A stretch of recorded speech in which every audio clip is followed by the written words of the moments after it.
Well,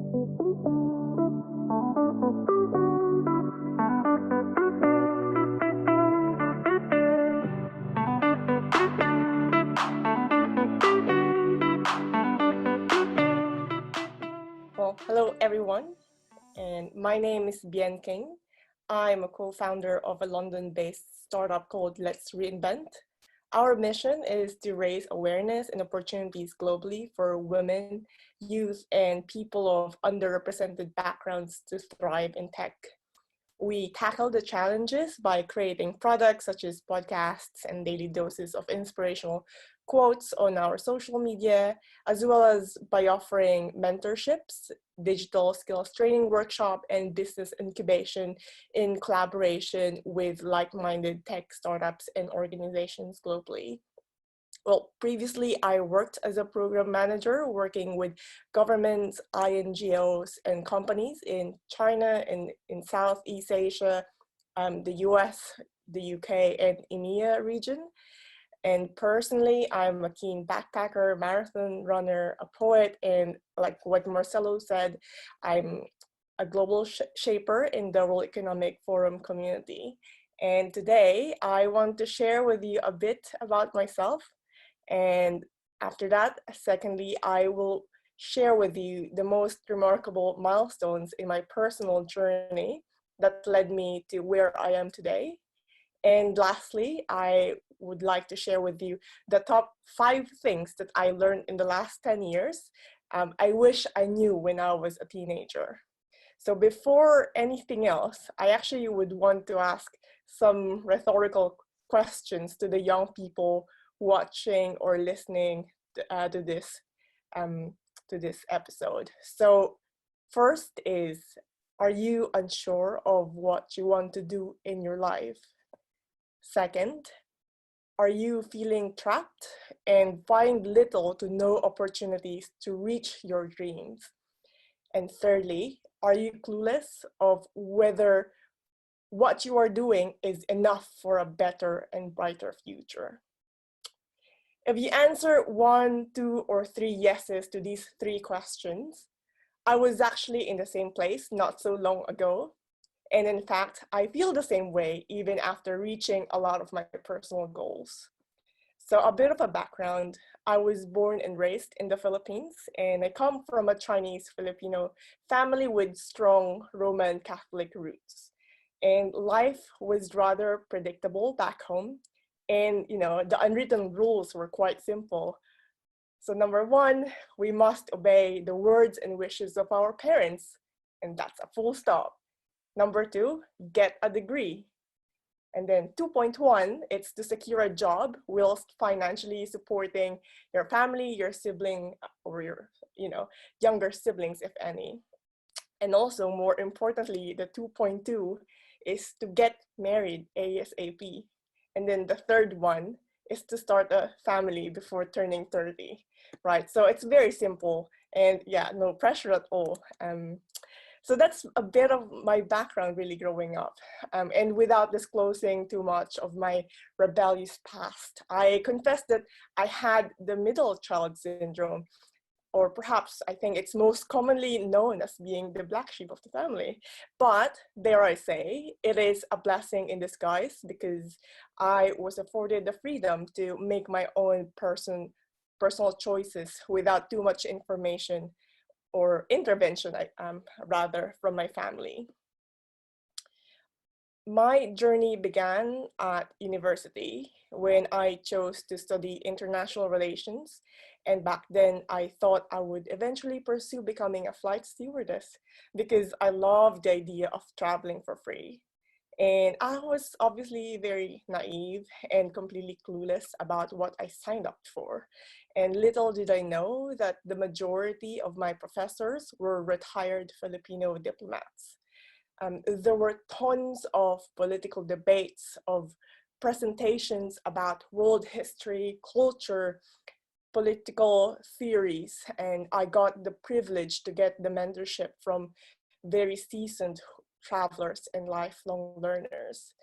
The professors encouraged us, the students, to reach for the stars and to fight for what is right and to be the change. And basically my strong desire to take the plunge and discover the world was led or has led me to apply to tens or probably hundreds of scholarship applications and government subsidies. So I can afford to finally have the chance to travel. So fast forward to when I turned 17, I was off to my first international destination. Um, and after that, 2 years later, I completed my degree, and then I got a government scholarship to study my master's degree at China Foreign Affairs University. And I would say that I was very fortunate to land a full scholarship despite barely meeting the requirements, as I was a new graduate with little professional experience. And I would say that this is my first most remarkable milestone in my life. Living on my own in a foreign land is a life-changing experience, and I learned how to take care of myself mentally, psychologically, physically, socially, and financially. I got to meet people of different backgrounds, and my worldviews have changed over time. I soon realized that being outside of my comfort zone is okay. Being surrounded by people who are completely different to me is okay, and being different is okay. I also learned different languages like, Chinese, Spanish, French, and cultures, and I have indeed adopted a new lifestyle. I have evolved over time and became a different person to who I was when I was a teenager. I became more understanding of differences in point of views, beliefs, and upbringing, and I learned to be tolerant, appreciative, and grateful for the exposure, because every single moment is an opportunity to learn. The second most important milestone in my life is when I moved here to the UK. So I'm based in London, but I'm currently in England in East Sussex. So that I moved here almost 4 years ago. I was very confident in myself and in my ability to adapt to new situations and challenges, but the move gave me the most important lesson in my life, that sometimes, despite all the successes, you may or will have to start from the scratch again, and it's okay. I was the first person in my family to move to Europe without any strong ties to the country, apart from being able to speak enough of the English language. I thought that it would be extremely difficult for me to get a job despite Brexit. It was back in 2016. So it was also going to be a challenge to meet new people and form new friendships. And those were my fears back then. But within 2 weeks, I was able to start my new job. I went to a theater with a group of newfound friends living and working in London, and I was able to travel across London and Europe to deliver educational programs for the disadvantaged and at-risk youth here in Europe.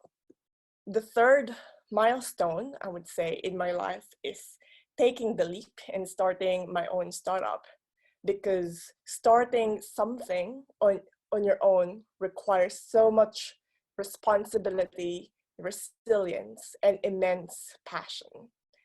I believe that every single one of us have the potential to succeed, albeit not equal in privilege. And we can still find opportunities, people, and network who we can help us along the way to reach the places where we aim to go.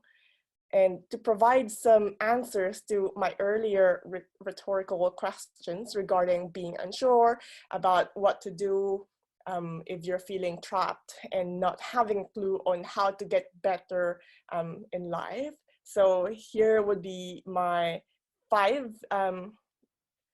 top 5 list I wish I knew when I was a teenager. So number 5, let's start with number 5. That would be to explore the world and create meaningful relationships. So I know that the pandemic is certainly a historic point in time when we are quite unsure of, you know, what's the future gonna be like, but it is also a time when we are finally able to reflect on the things we take for granted, like freedom to go out of your own home without the fear of getting infected of the coronavirus, or, you know, or the freedom to go anywhere, and the, I would say, the security that there will be job waiting for you. But likewise, I hope that everyone will appreciate that in today's global context, that the polarization of beliefs of the big gap on racial and social economic differences is getting wider. There's bigotry, there's ignorance, there's indifference, which has caused a great divide among nations globally. And it's spreading like a real virus. And it feels like we haven't learned enough from history and what caused, you know, the 2 world wars, the Cold War, many civil wars in modern history. So I believe that we as young people, it is our right and duty to uphold the global peace and development movement. We will inherit the world, the good and the bad, and it is wrong to think that global leadership is none of our business, because it's actually quite the opposite. I cannot stress enough how important it is to discover the world and appreciate our differences in a positive way. Exploring the world means sparking curiosity, like the previous speaker said, to get to know the history, the culture, and the people who are different from yourself. It is also helping us understand other people's pain, their successes, and learning how we are different from each other, but as well as sharing a robust mutual future together. Creating meaningful relationships mean that it's not enough to collect business cards or friends on Facebook or LinkedIn. It actually means that it's not, that we are able to participate in others' learnings, and at the same time, we learn from other people's stories. These days, more and more young people are suffering from isolation, from depression, from helplessness, from uncertainty of the future. So it is important to always be mindful and to take care or take good care of ourselves at this very time, and to take care of our relationships we create with other people, so that in the future we can make or we can benefit from these relationships, and these people may be in the position to open the doors to us, to have, you know, some professional opportunities. So that's my my number 5 of advice: to explore the world and to create meaningful relationships. Number 4, it's to invest your time wisely and monitor your productivity. I am guilty of spending too much time on mindlessly scrolling through posts on Instagram, on LinkedIn, Twitter, or even Facebook. And there are days that I had zero quality output. And sometimes I'm guilty that, you know, of recognizing that time is a highly valued possession we take for granted. We don't realize that every single one of us have the exact same number of minutes, hours, days, but we fail to use them wisely. So if only I would have invested more time earlier in my life, researching for, let's say, opportunities or joining relevant events to expose myself to entrepreneurship, technology, or other interests of mine, I would have taken a significant pivot in my life and would have engineered my life's work to something more meaningful. So I suppose, you know, younger people can have the liberty to do this and accelerate their personal and professional growth by making the time their most valuable possession. And needless to say, it's important to keep good habits to monitor your productivity, and it certainly goes a long way. I would advise young people to start building up their portfolios by, for example, setting up a WordPress blog or a YouTube channel or something similar, depending on the nature of of the products of their interest. And researching the steps online, because a lot of free resources are already available to successfully release their portfolio and to engage with potential, let's say, employers or collaborators. And also to not be afraid to reach out to others for help and support. I know that being a teenager, you have this tendency to be rebellious, to be very ego driven, but I think it is the best time to seek for help and for guidance from people who has the wisdom, who has the experience, who's done, the journey before them. And also, I would suggest to map out the milestones and to set these milestones on the calendar, and have a more concrete chunks of time carved out of in the calendar, so that you can focus on working on your portfolio. It can be, let's say, as little as 1 hour a week, but it will already make a huge difference in the long run. So just be committed to your schedule and be consistent. Being productive also means to take the necessary breaks to pursue your hobbies and social activities. It is important to instill the balance early on so you can effectively establish a work-life balance for the rest of your life. I hope that's not too much for the point number 4. So that's investing your time wisely and monitor your productivity. So for the tip number 3 is to commit to lifelong learning. Me personally, working within the tech and startup space in the UK is both a privilege and a pain, because being surrounded by very interesting and very successful people can be quite intimidating. And personally, this has become a challenge for me to step up my game and immerse myself in lifelong learning. The point is, learning doesn't stop in classrooms. It's a lifelong experience. It's sustaining the curiosity and drive to connect to different types of people and segments of our society. Having a multidimensional knowledge and understanding of issues significantly improves our appreciation of life and the world around us. My advice to the young people watching this episode is to challenge yourself to read, let's say, 1 book a month, and to explore different genres to enrich your understanding of different cultures and perspectives. And if it helps, I would really highly recommend joining book clubs or forming a book club among your friends, so you can reinforce learning and getting the support among your peers. And it would definitely increase your chances of being able to fluidly converse with different kinds of people, and definitely would help you in your professional endeavors. So that's number 3, commit to lifelong learning. My tip number 2 is to manage your finances wisely.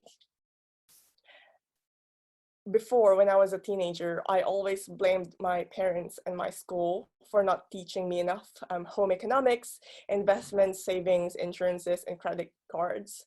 I never learned anything about this growing up. The first time that I had a bank account was when I started working at age 16, when I started working in a call center back in the Philippines. I was never prompted to save, nor thought that I can start saving up and invest in the stock market.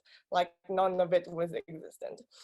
So my personal take is that, the educational system globally is actually failing the average person, because I know in, let's say, in specialized schools, like they have dedicated courses for that, but in, let's say, the public school system in the Philippines, and the ordinary schools do not have courses to prepare you for the actual life. So basically the average person wouldn't be sufficiently financially literate to be or prepared for the future. And we are trained to develop the skills to become employees and very good taxpayers, but not really prepared to become employers or investors or significant decision makers in the global economy.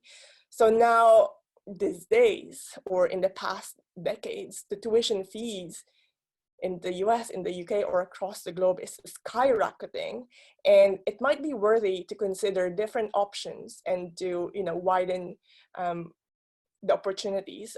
For example, studying abroad with lower cost of living, and by not signing up for debt slavery to pay off student loans, because we hear the news about the loan sharks in the US or very similar experiences that burdens you for at least a decade to pay off your student loans. I'm lucky that in the Philippines, the costs were significantly lower, and that we did not have to sign up for very big loans. So I don't have to pay any loans. So after I graduate, like, I'm done and I'm just ready to work and to earn money.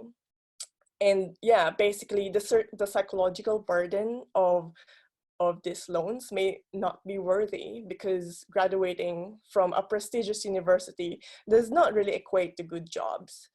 And so going back, my number 2 advice is to manage your finances wisely by researching your options, setting up the spreadsheets to monitor your finances, and explore the options to spend less and save more while taking good care of your well-being in the long run. And I guess this brings me to my number 1 tip, which is to be mindful of your life's purpose. So it is very similar to the previous speaker about having your life's passion.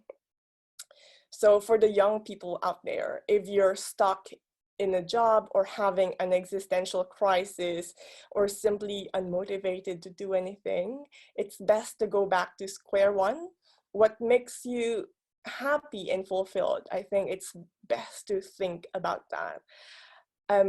If you haven't done it, you should create a personal journey map.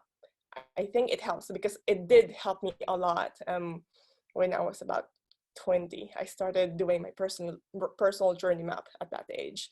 And I think it's also important to take note that success doesn't happen overnight. And sometimes you have to constantly hustle or to make the necessary adjustments, or perhaps, tearing down your original plan to construct a new one. And just remember that it's okay to start or to restart and to find a new purpose in life. Because personally, I had at least 5 life plans changes in the last 10 years. So first, I wanted to become a flight stewardess, and then second, I wanted to become a military general. I was already in the cadetship academy, but it failed. Then third, I wanted to be a diplomat, but Duterte became the president, and I refused to represent him on a professional basis. And fourth one, I wanted to be a programmer. I learned coding, but that's not really my life's purpose. And now I am a startup founder. But maybe that it doesn't end there. Maybe I'll have, I don't know, 10 more life plan changes before I finally find my purpose, but that's fine. And also, there would be, times that I question everything, and sometimes I lose my, sense of purpose in life, and that's okay. Because what's important is to stand back up, because failure is part of the process. and it makes you appreciate the little successes and the things you learn from the experience. The most fulfilling part of the journey is when you cross paths with other people and become part of their journey, because by helping them achieve their goals and seeing them succeed is the best fulfillment of all. So that's the tip number one, to be mindful of your life's purpose.